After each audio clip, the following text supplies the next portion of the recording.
try to solve a problem that you yourself have. When you have an opportunity to build tools that people use pretty much 8 hours a day, you're making a huge impact. For the first 3 years, I made no money on Laravel at all. It was totally open source. I see myself as a very average developer. Everything I've built at Laravel was essentially solving a problem that I had encountered in reality. When you're building open source software, there's a lot of voices. Some of them are coming from a place of like genuine constructive criticism, and some of them are more like haters of your project. Say you're Metallica or you're Taylor Swift. If Metallica starts trying to cater to like Taylor Swift fans, then they lose all of their core fans. In the same way, like if Taylor Swift changes her core sound, she upsets that core fan base. And so play the hits for your fans. They're the core piece of your community. I think it can be very tempting, especially when other like smart people try to tell you, oh, I think it should work this way, or I think you should do this. The people that like sit on the sidelines and sort of just like shout criticisms at open source projects, if you were to follow their feedback, there's always like another like carrot on a stick they're dangling out there. They're like, oh, thanks for doing that, but I don't like this either. And like, if you change this, oh, that would be great. You know, you keep jumping through the hoops, but they never actually like become a user of the product. Do the hardest parts first. This is something that I think a lot of web developers that are trying to start new products get wrong. While they're the most motivated at the beginning, they build a lot of the easy parts. And then once you've wasted all of your like initial enthusiasm kind of dancing around, you sort of lost your momentum, especially as a solo founder. I would much rather fail after 2 weeks than wasting 3 months. It's changing from a solo developer to running a bootstrapped company to now VC-backed company. And they all work really differently, honestly. But I think what hasn't changed is Hi, I'm Taylor Otwell. I am the creator of Laravel, an open source PHP framework for building web applications. So I started creating Laravel as a way for me to build web applications faster. And it was actually not my original intention to make it a big popular open source framework or community. And so the community's grown tremendously. We've gone from relatively a few downloads per day when I first released Laravel to now 250,000 downloads per day. Our first Laracon conference was in 2013 and we only had 90 attendees. At last year's Laracon in Dallas, Texas, we had over 900 attendees. Tons of developers around the world in almost every country in the world use Laravel to build incredible applications.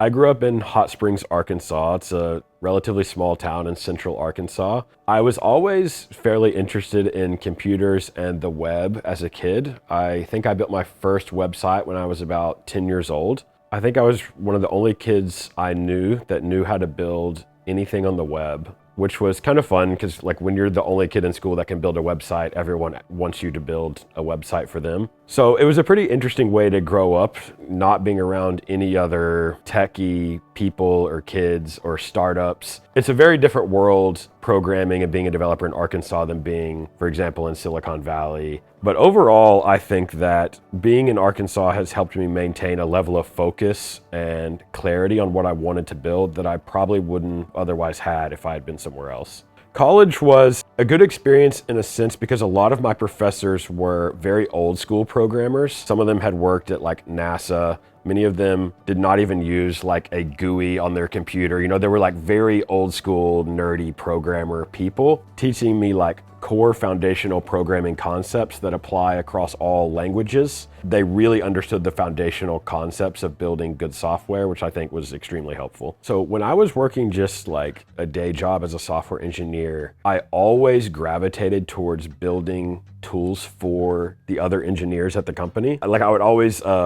try to get side projects or like get assigned to build things that would make us as developers more productive. So I was always finding ways to like optimize our workflow, and I always found that like actually more interesting than what the business was about.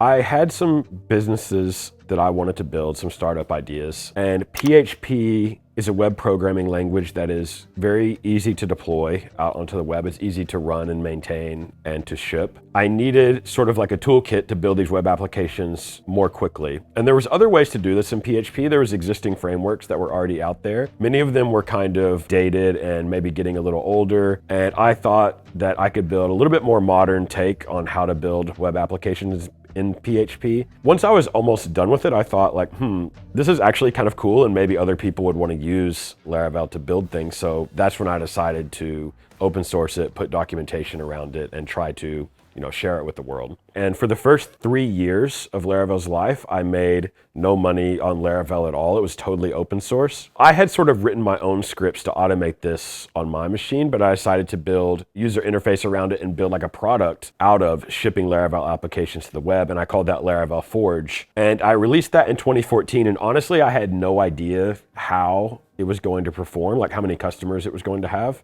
I still honestly expected that I would need to work a day job even after I released Forge. But within probably a month or two of releasing Forge was making more money than I was making at my regular job. I was having to do customer support and I was having to fix bugs. Then I was in a situation where it was like very obvious I could not do both things at the same time. About 6 months after launching Forge, January 1st, 2015 was actually my first full-time day working on Laravel, where I sat down in my home office, which was basically a spare bedroom at the time, and I was working on Laravel all day that day and have ever since. The first couple of years, I was the only person at the company. So I wrote the front end, I wrote the back end, I did the customer support, I did the docs, I did everything. And we made our first hire, I think around 2016, 2017, I hired another engineer. I think this is actually one mistake I made is I put off hiring too long. This may be common for other open source developers where when you create something open source or you create a product, you're like extremely protective of it. Like it's your, it's your thing that you've created and you're scared that anyone's gonna like come in and mess it up or like mess up your vision for it. And so that made me very hesitant to hire. But then once I did, I was like, oh wow, I should have done this a long time ago. Running a company by yourself can be stressful and a bit lonely. I always felt like Laravel and PHP was a bit of an underdog in web development. Even when I created Laravel in 2010 or 2011, PHP was already seen as like not the most glamorous web language. That was nothing new, like even back then. I think that underdog mentality of like, okay, well, I actually think there's something really great here, and I think this is a fantastic way to build applications really quickly. It really motivated me to like prove it over many years. And all of them, in a way, were sort of born out of my own like desire to make things easier for developers. This episode is sponsored by Accel, the AI-native CRM for the next era of companies. Connect your email and Accel instantly builds your CRM right before your eyes. With every company, contact, and interaction you've ever had enriched and organized. That's Accel. And here's what makes it even more game-changing. You can build AI-powered automations and use its research agents to tackle some of your most complex business processes, freeing you to focus on what matters most, building your company. Join thousands of companies who are already using Accel to power their businesses. Visit the link in the description to begin your 2-week free trial with Accel.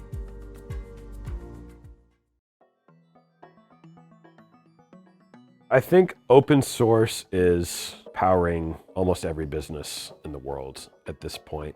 It's become the norm. You can inspect it and read it, and you can even contribute to it. It's almost like the first thought is to release it on GitHub. That's like the most obvious thing you would do. If you're running an open source company, the most obvious risk is just other people taking your open source code, and building alternatives or competitors built on pretty much everything you've done over the last decade or however long you've worked on your project. I think the way you avoid that in many cases is how you run the community and how you interact with the community. I've always tried to stay extremely receptive to community feedback. I'm still very involved. The first hour and a half of my day is getting on GitHub and managing pull requests to the open source Laravel framework. I'm actually still the only person that does that at the company.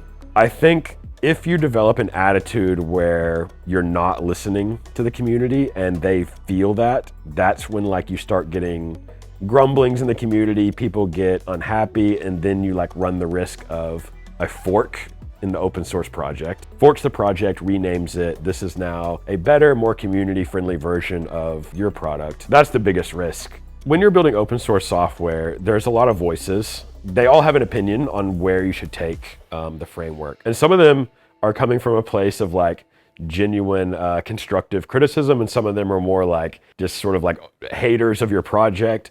One really great piece of advice that another open source founder, Adam Wathan from Tailwind, gave me was that just like when you're in a band, say you're Metallica or you're Taylor Swift, if Metallica starts trying to cater to like Taylor Swift fans, then they lose all of their core fans. In the same way, like if Taylor Swift changes her core sound that her fans love and that they come to her concerts to hear, she upsets that core fan base. And so play the hits for your fans. They love what you build. They're the core piece of your community. I think it can be very tempting, especially when other like smart people try to tell you, oh, I think it should work this way, or I think you should do this. It can be so tempting as an open source maintainer to like go down these rabbit holes of like, okay, well, maybe if I add this feature, then like this group of people will finally use Laravel and start building with it. In my experience, the people that like sit on the sidelines and sort of just like shout criticisms at open source projects, if you were to follow their feedback and like jump through that first hoop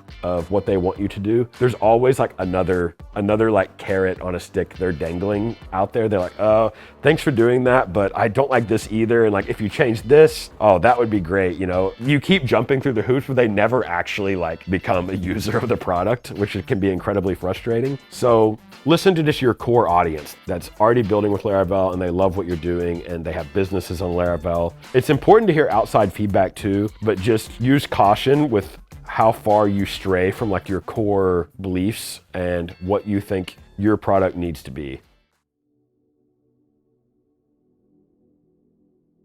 I had never really considered taking outside investment before Accel. I used to get emails about that pretty frequently and I would always just delete them, which Accel found hilarious. The reason for that, honestly, is just like we were happy at the company as just a small team working on whatever we wanted to work on, not wanting someone to mess up what I had built. So that fear of messing up everything we had put so much work into made me hesitant in both regards for hiring and raising money, especially as developer expectations have risen quite a bit since 2011. Like the user experience and the tooling that developers expect, they expect it to be really, really good. The bar just like keeps getting higher for how polished and how productive and how great your products have to be. And I knew that if we wanted to like take Laravel to the next level, it was gonna take a lot of work and it was gonna have to be some pretty ambitious projects that were far beyond anything we had built before. And it was gonna take a much bigger team to build these things. And so that's what sort of led me down the path of raising money with Accel.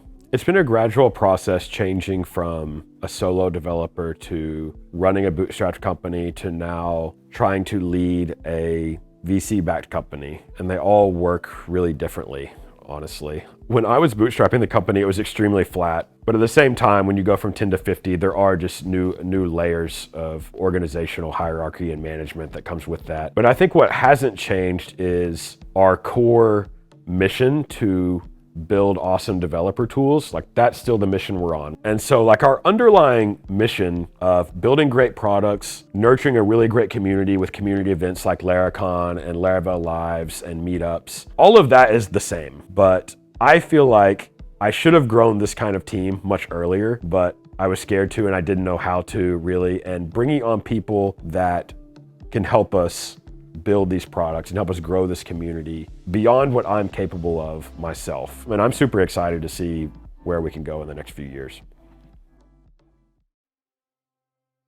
When I first released Laravel, we had, like discussion forums about the framework where people could ask for feedback or give ideas. Every day I was in those forums myself, like answering questions, asking for feedback on new features. And I always tried to be really involved in the community early. We built sort of like a very friendly, welcoming vibe where everyone can pitch in and get help. And there wasn't a lot of like posturing or judgment on what stage people were at in their journey with Laravel or with development in general. We were just all trying to help each other and kind of be a part of building businesses and building products where people feel like they can come and learn and build something cool and they have other people kind of have their back.